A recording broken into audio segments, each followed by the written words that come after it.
oleh mapel, wali kelas, bahkan seluruh stakeholder yang ada di sini. Karena apa?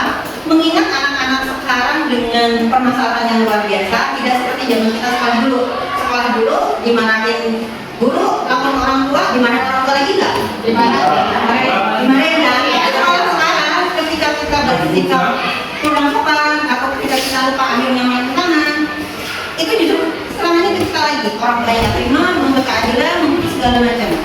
Jadi dilakukanlah pelatihan bagi kami, kebetulan saya yang undangannya. Di sana itu banyak sekali ilmu yang saya pelajari, banyak sekali pengetahuan baru, banyak pengalaman yang baru juga saya dapatkan, dan saya ingin berbagi praktik baik pada Bapak Ibu semua. Semoga apa yang saya sampaikan bisa juga dilakukan oleh kita bersama. Karena kalau bukan kita yang menjalankan, siapa lagi? Kita mulai.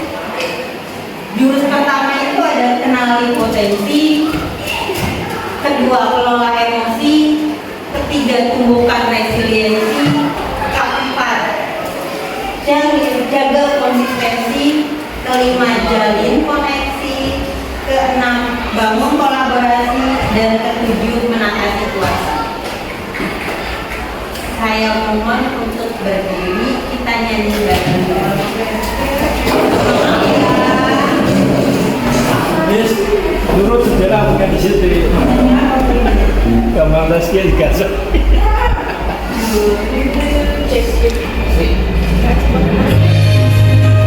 Ini soundtrack dari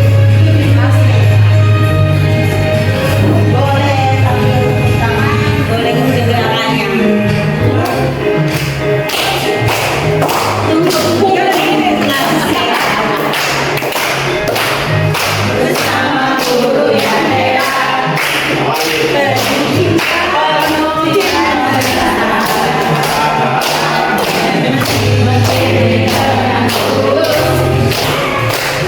dan juga memberikan tempat bertumbuh harapan bersama. Ayo kita wujudkan potensi, kelola emosi, tumbuhkan resiliensi, jaga konsistensi, jalin koneksi, membangun kolaborasi, dan menata situasi.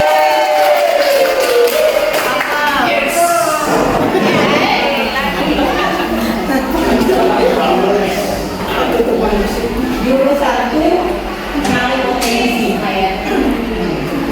Kenapa kita harus mengenali potensi para murid-murid?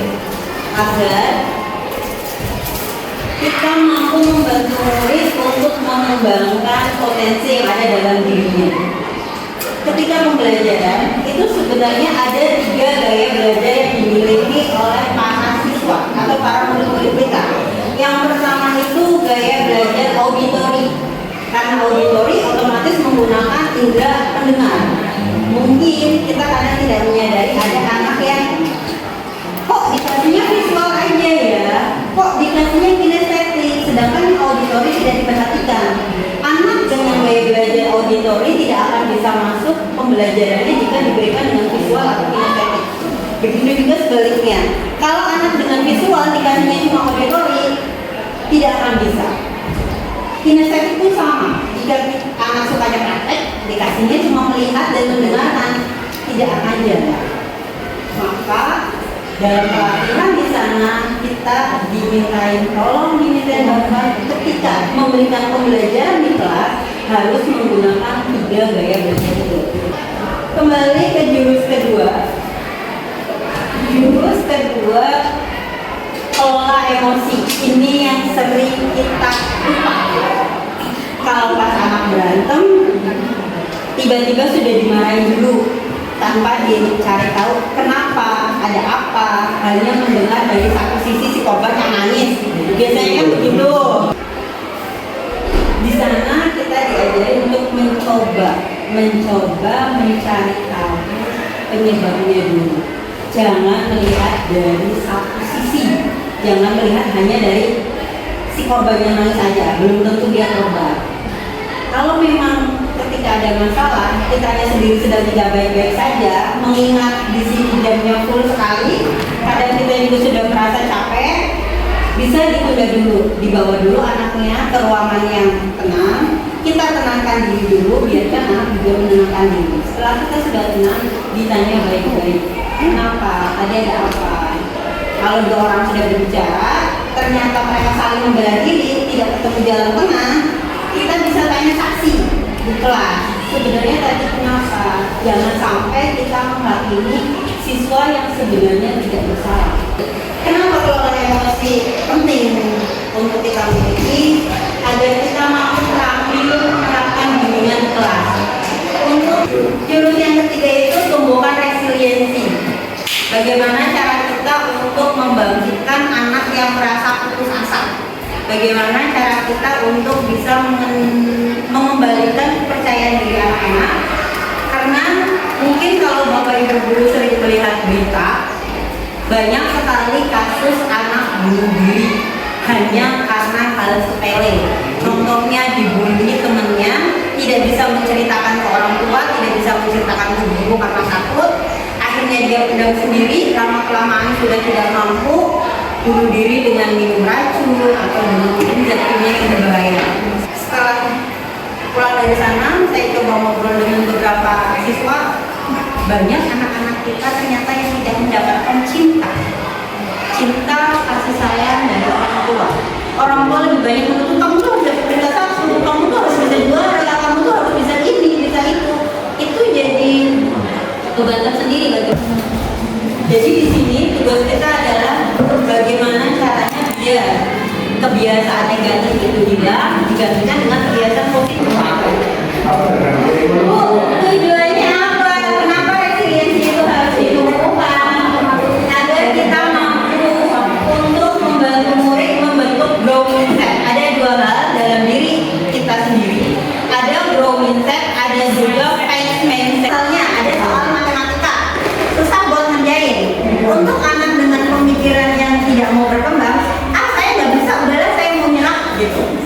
Tapi bagi anak yang pemikirannya mau bertumbuh, saya belum bisa minta tolong nggak untuk diajarin, atau bisa minta tolong nggak untuk ulangi lagi penjelasannya. Bedanya cuma seperti itu.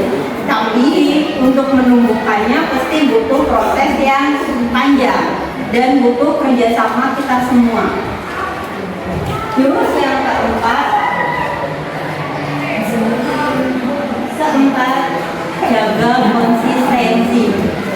Atau 2 minggu sekali ditanya gimana, bisa nggak bangun pagi, gamenya gimana, sudah dikurangin dulu.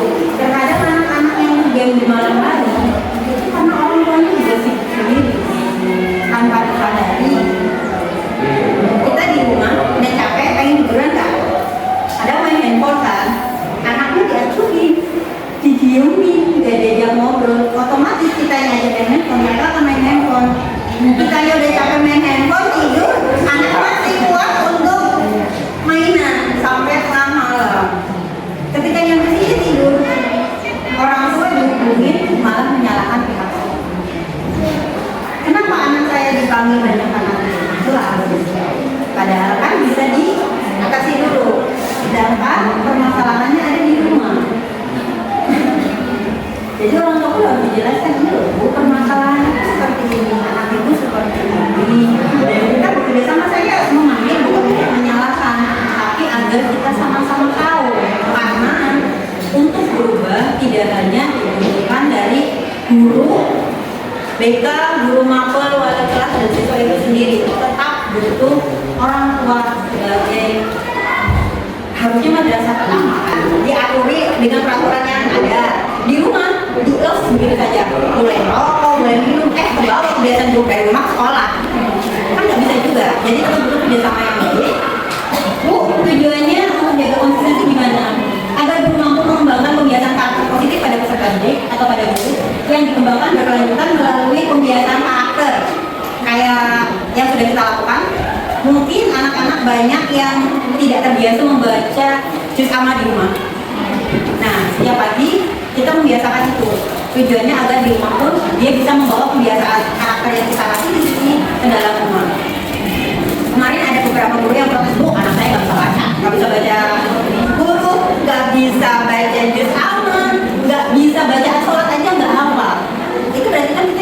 kerjasama antara guru agamanya, wali kelasnya, dan orang tua biar sama-sama bekerja sama. Jurus ke-5, jalin koneksi. Jalin koneksi berkaitan dengan membangun komunikasi. Komunikasi yang baik adalah komunikasi dua arah, bukan hanya satu arah. Bukan ketika kita komunikasi, satunya hanya diem, satunya hanya cuek. Kita tetap membutuhkan timbal balik dari apa yang kita katakan. Tujuannya apa? Agar kita mampu membangun hubungan yang empati, afektif dengan murid dengan cara menjalin koneksi dan melakukan komunikasi empati. Dalam upaya memberikan dukungan awal, peserta didik sesuai dengan kebutuhan yang dia butuhkan. Dalam jurus ke-5 ini, yang penting itu bagaimana kita membangun koneksi atau sebuah hubungan, bukan untuk mengoreksi sebuah kesalahan. Berbeda antara membangun koneksi dan mengoreksi. Terkadang kalau kita mengoreksi, rasanya gimana sih kalau kesalahan kita dibuka di depan umum? Nyaman nggak? Ya, lebih baik dibicarakan empat mata saja ya. Dibicarakan secara baik-baik. Jangan sampai ketika anak bermasalah di depan umum dikasih tahu, kamu tuh ya nggak boleh begini. Itu anak akan merasa malu. Lebih baik dipanggil, dibawa ke ruangan, boleh di ruang PK, boleh di tempat yang sepi, dinasihatinya secara pelan-pelan saja. Keenam, ini yang harus jurus ke-6 dan 7 adalah jurus yang memang wajib untuk kita ketahui. Kenapa? Karena ini berkaitan dengan seluruh yang ada di lingkungan sekolah dan yang bisa untuk membuat sekolah nyaman, aman, tentram, damai, menyenangkan dan menggembirakan. Pertama diawali oleh Bapak Ibu guru sendiri dulu. Biasakan kita untuk selalu bahagia meskipun di rumah banyak masalah, selalu tersenyum meskipun di rumah itu ribut, anaknya rewel, anaknya sakit. Jangan bawa masalah di rumah ke sekolah karena akan berdampak negatif. Bangun kolaborasi, tujuannya adalah agar kita mampu untuk menguasai kompetensi sebagai penghubung antara sekolah, keluarga, dan masyarakat serta berbagai pihak lain dalam melaksanakan proses bimbingan karakter dan pengembangan potensi murid secara maksimal dengan tujuan mengawal perkembangan siswa dari berbagai aspek. Di sini nanti akan saya sampaikan kepada Bapak Ibu semua. Jadi nanti mau kerjasamanya, saya di sini bukan untuk mengguri, tapi kita belajar bersama. Karena setelah 4 hari pun ternyata masih banyak sekali yang harus saya pelajari. Jurus ke-7, menata situasi. Menata situasi adalah tugas kita semua untuk menghindarkan sekolah dari 3 hal. Yang pertama adalah menghindarkan sekolah dari ancaman, kerentanan, dan kapasitas. Ancaman masalah-masalah yang berbahaya harus segera diselesaikan sebelum itu menjadi masalah yang lebih besar lagi. Kerentanan hubungan antar sesama kita harus menjalin hubungan baik dengan orang tua, masyarakat, maupun teman-teman kita yang lain. Jangan karena masalah pribadi akhirnya tidak mau untuk bekerja sama. Itu jurus 7 jurus BK yang sudah saya dapatkan. Dan ketika, Bu, boleh nggak saya memakai jurus ini untuk diberikan ke anak-anak? Boleh. Karena kemarin saya sudah melakukannya. Dan untuk menyampaikan 7 jurus ini, kita harus menggunakan apa? Pembelajaran dengan menggunakan kata. Apa itu pembelajaran kata? Hanya itu aktivitas, ada kegiatan yang siswa lakukan. Akhirnya refleksi, siswa dapat menerima dengan baik dan hasilnya bagaimana dari pembelajaran itu. Tanya konsep dan A-nya aplikasi. Apakah yang sudah kita berikan siswa dapat terapkan di kehidupan umum? Atau apa? Harga. Tujuan dari pembelajaran apa itu sendiri? Alhamdulillah saya mampu mendengar. Jika saya bisa mendengar, maka saya lupa. Jika saya lihat, maka saya ingat. Jika saya mengerjakan, maka saya bisa memahami. Ketika siswa bisa mengerjakan apa yang sudah kita berikan, otomatis metode pembelajaran pakai ini sudah bisa berjalan dengan baik. Mengapa experiential learning? Agar peserta cenderung lebih antusias ketika pembelajaran berlangsung secara interaktif. Jadi bukan kita sebagai pembawanya, tapi kita hanya mengatakan anak-anak harus bagaimana.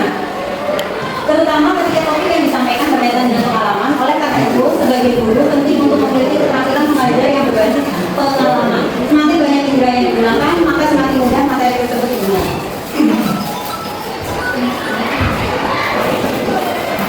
Aktivitas itu bisa dilakukan dengan permainan, bercerita, atau ajak murid merasakan kesenangan di dalam kelas dan menumbuhkan semangat mereka. Refleksi dilakukan dengan merefleksi pengalaman kamu dapatkan kemarin, materi sudah kita ajarkan. Misalnya seperti itu. Konsep pada bagian ini barulah kita sebagai pengajar memberikan bukti dari materi yang akan kita ajarkan. Ini materinya hari ini tentang matematika, misalnya untuk pembagian. Pembagian itu cara pengerjaannya seperti itu. Setelah di konsep, kita berikan tugas. Apakah siswa itu mampu untuk mengerjakan yang sudah kita terangkan? Diaplikasikan.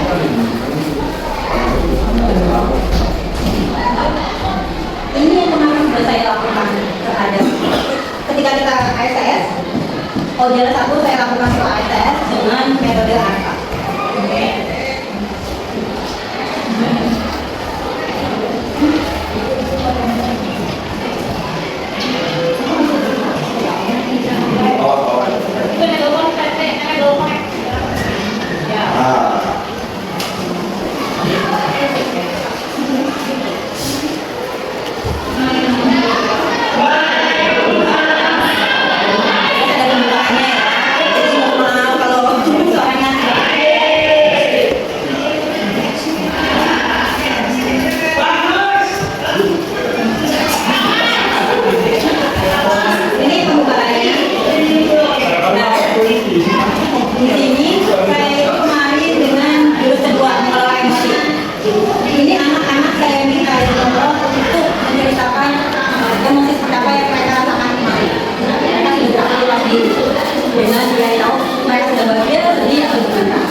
Nah, semisal angka itu apakah untuk semua mata sama atau misalkan tergantung matanya? Contoh ya, di kami belajar IPA itu kan kalau dibagi menjadi aktivitas, kemudian konsep, aplikasi, baru kata itu kan nggak apa-apa.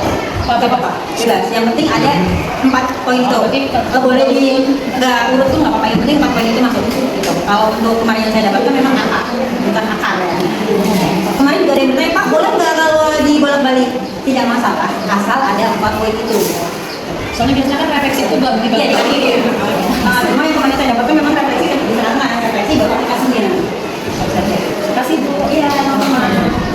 Ada lagi sebelum kita masuk ke kolaborasi? Ada yang mau ditanyakan lagi? Oke, lanjut kita masuk ke materi bangun kolaborasi kerjasama multi pihak. Di sini butuh kerjasama dari berbagai stakeholder, mulai dari guru magang, wali kelas, guru BK, kesiswaan, kepala sekolah, bahkan komite masyarakat lingkungan sekitar. Kenapa harus dibangun? Agar guru dapat menguasai kompetensi sebagai penghubung partisipasi antara warga, sekolah, masyarakat, serta berbagai pihak lainnya dalam melaksanakan proses bimbingan karakter, pengawalan, perkembangan siswa dari berbagai aspek, serta pengembangan potensi murid secara maksimal. Makanya bangun kolaborasi ini harus kita lakukan. Sebelum kita masuk ke inti dan tugasnya nanti akan Bapak Ibu guru kerjakan, boleh kita tolong berdiri, kayaknya maksudnya dari tadi, saya juga ayo berdiri, kita bermain dulu, ya. Kalau saya bilang tepuk satu, tepuknya itu begini. Nah, tapi saya maunya tepuk satu, tapi 5 tepuk.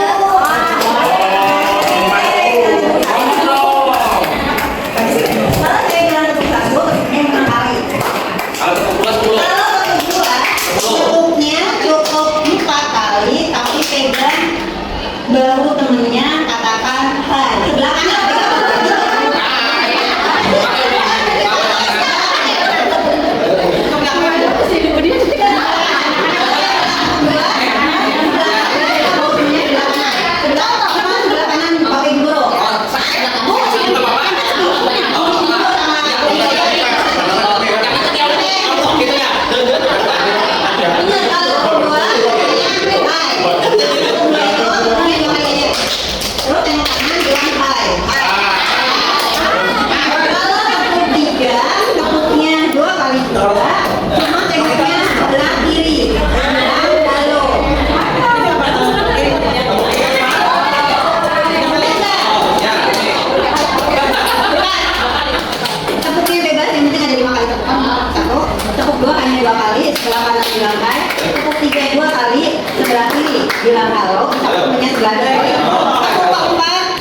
Tanpa suara. Ya, paham? Kita contoh dulu ya. Tepuk 1. Ya, tepuk 2. Sebelah kanan masih. Oke, tepuk 3. Sebelah.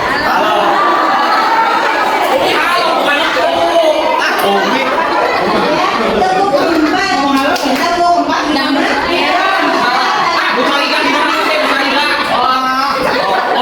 Bisa dimulai? Oke, kita mulai. Tepuk 1. Tepuk 1 tepuknya 5 kali.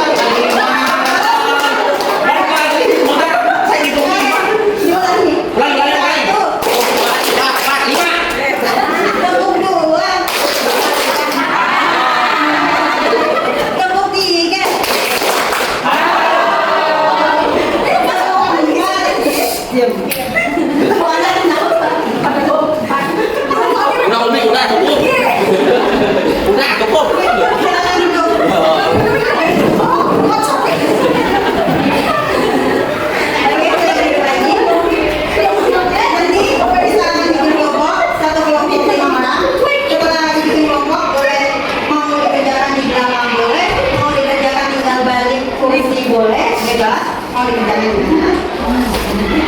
Ini inti dari membangun kolaborasi adalah untuk mendorong kerjasama multi pihak, untuk mendukung perkembangan murid sehingga lingkungan sekolah dapat berjalan dengan aman, nyaman, tentram, dan menggembirakan bagi seluruh penghuni sekolah. Dapat terwujud hal ini sehingga tujuannya apa? Kenapa tidak berwujud? Untuk memudahkan bagi guru dalam mengembangkan potensi dalam diri murid dan mengatasi tantangan yang dihadapi. Refleksinya, nanti refleksinya ada 2 pertanyaan, bisa ditulis di belakang gambar refleksi yang akan saya bagikan. Jika harus dipotong. Siapakah yang berperan dalam kasus tersebut? Apakah semua lingkup sekolah atau hanya perlu guru, mapel, dan siswa itu sendiri atau membutuhkan tim lainnya? Yang kedua, apa yang dilakukan si pemenang jika kasus tersebut ada? Nanti kan Bapak Ibu kasusnya di sini, pilih salah satu aja, kemudian jawaban dari pertanyaan pertama. Ya. Kasusnya nanti akan dibagikan ya. Yang peran utama, pembelajaran yang mendidik melalui mata pelajaran dan pembentukan karakter. Pelayanan yang memandirikan dalam mengembangkan potensi diri dalam bidang PSDK. Untuk kebutuhan kolaborasi, membantu memahami dan mengatasi masalah belajar sosial, emosional, dan perilaku murid, mengembangkan program BK dengan intervensi terpadu melalui kolaborasi lintas peran di sekolah. Untuk sumber kerjasama, bisa bekerjasama dengan orang tua, guru mapel, wali kelas, guru BK, atau orang tua, guru mapel, wali kelas, guru BK, kepala sekolah, dan pihak terkait lainnya. Biasanya kalau sudah melibatkan kepala sekolah itu masalahnya yang cenderung lebih berat. Tujuannya menciptakan lingkungan belajar yang mendukung dan meningkatkan kesejahteraan secara pribadi, sosial, belajar, dan karir sebagai bagian dari proses perkembangan yang utuh. Tantangannya, masalah sosial emosional, perilaku yang mempengaruhi kemampuan belajar, permasalahan sosial emosional dan karakter murid yang kompleks. Ini kasus yang akan kita bahas. Universal. Universal itu bersifat umum. Kemudian dengan kebutuhan umum, maka risiko tinggi hanya ditangani oleh guru mapel maupun guru BK. Karena tidak semua kasus harus guru BK yang menangani. Selama masih bisa dihandle oleh wali kelas maupun guru mapel bisa diselesaikan sendiri.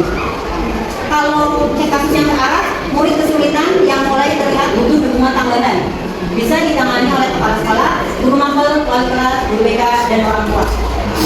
Dalam kasus ini belum termasuk berat. Karena kita tidak membutuhkan pihak luar, ini kan masih hanya di lingkup sekolah kan, kecuali orang tua, karena orang tua mau kasus apapun harus tahu. Kalau yang sudah intensif, murid dengan kebutuhan yang signifikan dan kompleks memerlukan layanan khusus ditangani oleh mitra, psikolog, dokter, maupun pihak lain yang terkait. Bu, kenapa harus ada psikolog? Mungkin ada salah satu di antara siswa kita yang memang membutuhkan 3 minggu lebih. Kayak siswa yang biasanya sudah dari kecil atau 3 tahun, di konsultasi ini nanti akan ada. Sekarang mau bikin kelompok sendiri atau mau kelompoknya dibuat dengan game? Dengan game? Sendiri atau mau game? Sendiri. Kalau sendiri, silakan buat satu kelompok 5 orang. 5 bu, yang berapa? 16. Soalnya di sini cuma ada 3 kartu, jadi dia ada 3 kelompok. Oke, silakan bikin kelompok. Ada yang 5, ada yang 5 kelompok 2 orang, 6 kelompok 1 kelompok. 5 kelompok itu ada 2 kelompok. Ada 1 kelompoknya 6. Ya ini 6 1. Boleh boleh nggak boleh. Boleh berapa boleh. Ayo bikin dulu.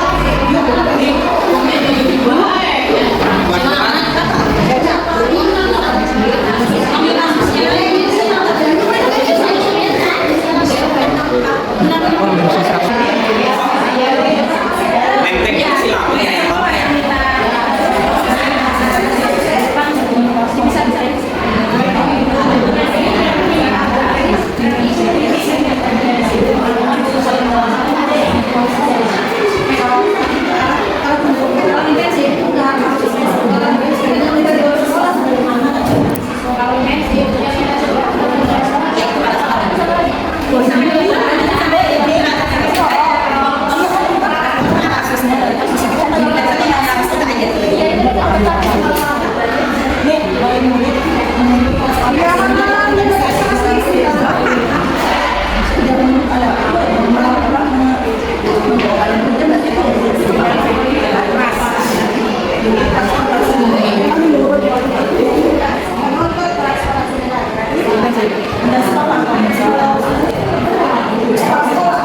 Hari ini bikin video kata sudah.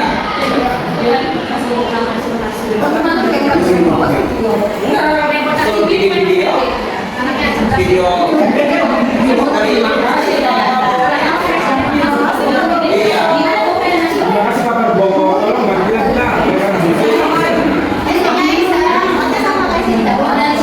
Wah, sama kemarin aja main air.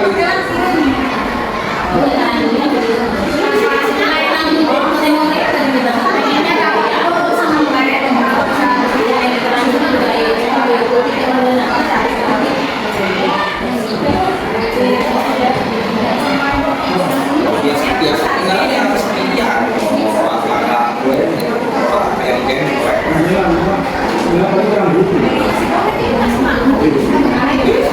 tapi ini sekolah kasusnya Oke, kalau sudah Oke Bang, yang pertama, silakan Bapak Ibu dalam memisahkan kasus sesuai dengan penanganannya. Apakah termasuk kasus universal, terarah atau intensif? Dengan insentif. Yang pertama, universal, yaitu murid berpangkat tapi terlambat. Yang kedua, persaingan tidak sehat antar siswa. Yang ketiga, tugas terlalu banyak. Untuk yang terarahnya, itu laptop hilang saat praktikum. Yang kedua, prestasi nasional atau izin sekolah. Betul, itu, Bi. Atau sekolah izin. Ya. Iya betul. Yang ketiga, intensif. Yaitu siswa lantas memilih konten viral.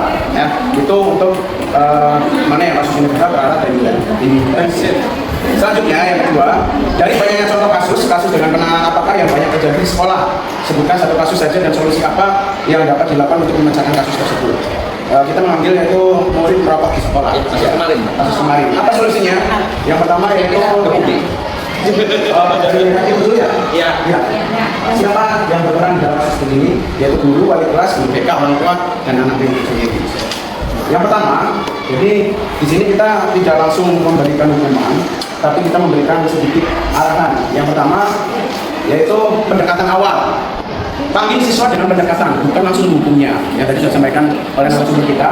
Yang kedua, cari tahu apa alasan anak itu merokok di sekolah. Apakah dia tidak pergaulan atau pengen dianggap hebat, atau ingin dewasa, atau dianggap gimana. Yang ketiga, beri ruang untuk berdiskusi atau berdialog agar anak itu tadi sudah disampaikan di sini merasa didengarkan atau merasa tidak malu untuk mengakuinya akan kejadian tersebut yang dilakukan oleh anak tersebut. Yang kedua, pembinaan dan edukasi. Ini jangan langsung dipikir, tapi berikan penyuluhan tentang bahaya merokoknya. Yang kedua, libatkan dengan guru BK, konsultasikan dengan guru BK-nya tersebut. Yang ketiga, kembangkan program sekolah untuk bebas rokoknya. Jadi kembangkan atau sampaikan dengan program sekolah bebas rokok. Nah, untuk keterlibatan orang tua, kita libatkan orang tua, yaitu panggil orang tua untuk diskusi. Jadi di sini mengambil orang tua itu bukan untuk memarahi anaknya, tapi untuk berdiskusi, untuk bekerjasama dengan anak saling mengamati anaknya baik di sekolah maupun di rumahnya. Berikan panduan untuk kedua orang tuanya atau anaknya tentang cara memberi contoh yang positif baik di rumah. Contohnya, umpamanya di rumah ada yang rokok atau apa, mungkin orang tua yang rokok apa yang diberikan ini contohnya bagaimana ya anak itu Budaya selama. ya karena kok anak itu kan belum saatnya mungkin untuk merokok tersebut. Jadi berikan panduan atau positif kepada orang tuanya. Yang keempat, mungkin tindakan disiplinnya yaitu memberikan tugas kepada anak itu harus membuat artikel tentang bahaya rokok atau poster apa yang lain. Itu solusi yang harus ditangani. Jadi tidak langsung hukumnya, tapi kita mulai dari pendekatan awal, pembinaan, keterlibatan orang tua, dan tindakan disiplin yang mendidik. Terima kasih.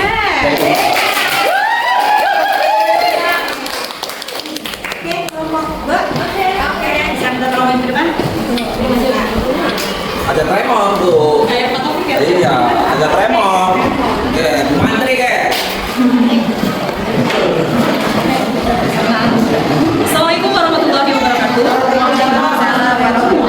Selamat pagi Bapak Ibu. Kami dari kelompok 2 dengan anggota ada Ibu Cucu Rasasi, kemudian saya sendiri Ibu Cukaisi, Ibu Vera Andriana, ada Ibu Lela Fitriana, Nur Fitriana, dan Ibu Eti Rohyani. Nah, di sini kami akan memaparkan hasil diskusi kelompok kami tentang 7 jurus BK ya, mengenai beberapa kasus yang mungkin sering kita temukan di area sekolah. Nah, untuk yang pertama dulu, silakan Bapak Ibu dapat memisahkan kasus sesuai dengan penanganannya. Apakah termasuk kasus universal, terarah maupun intensif. Nah, untuk kelompok kami, untuk yang kasus universal diantaranya yang pertama, guru memarahi siswa di depan umum. Ya, kemudian yang kedua, kelas kotor dan tidak nyaman. Ketiga, konten kreator di tengah sekolah. Keempat, suka menyendiri. Kelima, murid berbakat tapi terlambat. Keenam, siswa introvert dijauhi teman. Dan yang terakhir, persaingan tidak sehat antar siswa. Yang terarahnya ada siswa latah menu konten viral, permintaan donasi dari orang tua, terlalu cerdas untuk kurikulum, wali murid menuntut transparansi nilai, ahli teknologi butuh tantangan, dan yang terakhir sudah jadi permis tapi diabaikan. Sedangkan intensifnya ini berbeda dengan kelompok yang tadi ya. Menurut kami yang kelompok intensifnya yang butuh kemitraan dari luar, diantaranya itu ada anak broken home sering membangkang karena di sini butuh psikologis untuk menangani psikis dari anak seperti itu. Kemudian nomor 2, dari banyaknya kasus yang terjadi, kasus dengan penanganan apakah yang banyak terjadi di sekolah? Sebutkan satu kasus saja dan solusinya bagaimana. Menurut kami, kasus yang sering terjadi ya yaitu guru memarahi siswa di depan umum tanpa kita sadari itu sering kita lakukan terhadap anak-anak. Adapun peran yang kami lakukan diantaranya ibu pengalaman yaitu saya, kemudian ibu empati ada ibu Vera, ibu kreatif ibu Ella, kemudian ada ibu Galuh Umi, dan ibu tegas ada Bu Cucu. Nah, setelah kami bermain peran, di sini kasusnya ibu tegas yang memberikan ibaratnya tadi punishment atau menjas siswa di depan umum yang menyebabkan orang tuanya tidak terima sehingga melapor ke sekolah. Kemudian saya sebagai ibu pengalaman memberikan nasihat kepada guru tersebut dan orang tua agar lebih bijaksana lagi dalam menyikapi karakter anak dan mengajak kerjasama orang tua maupun guru terus sama-sama untuk saling mengawasi karakter anak baik di rumah maupun sekolah. Kemudian untuk ibu empati selaku konselor sekolah penting BK ya Bu, ini melakukan kunjungan rumah atau memfisik terkait satu mentalnya anak, yang kedua dengan orang tua. Mungkin dari hati ke hati dari situ bisa timbul kerjasama dan motivasi anak untuk ke sekolah lagi seperti itu. Kemudian yang terakhir, ibu kreatif ini guru muda yang sangat energik yang punya terobosan baru-baru ya Ibu Ella, memberikan motivasi yang mungkin seyogianya mudah ditangkap oleh anak yang mungkin ibu pengalaman nggak mungkin bisa masuk karena senioritas ya, konservasi. Kalau guru muda kan dengan bahasa yang mudah, sudah dimengerti, mudah masuk ke anak sehingga bisa menjadikan anak lebih termotivasi untuk belajar lagi dan belajar. Itu mungkin dari kami dan mengembangkan ide atau ide inspiratif yang mungkin bisa memotivasi anak apa yang telah dilakukannya itu hal keliru sehingga ada perbaikan di masa yang akan datang. Itu mungkin dari kelompok kami. Sekali lagi kurang lebihnya mohon maaf. Terima kasih. Wassalamualaikum warahmatullahi wabarakatuh. Jika siswa hanya menemui guru mapel dan guru PK maupun BK itu sudah termasuk kasus ringan, hanya kasus ringan saja. Tapi kalau dari kampung BK sudah ketemu ke kepala sekolah itu termasuk kasus yang berat. Jika kepala sekolah sudah membutuhkan pihak luar yang tidak ada di lingkungan sekolah kita, misalnya seperti dokter, psikolog, psikiater maupun pihak kepolisian, itu sudah termasuk kasus yang berat atau ringan.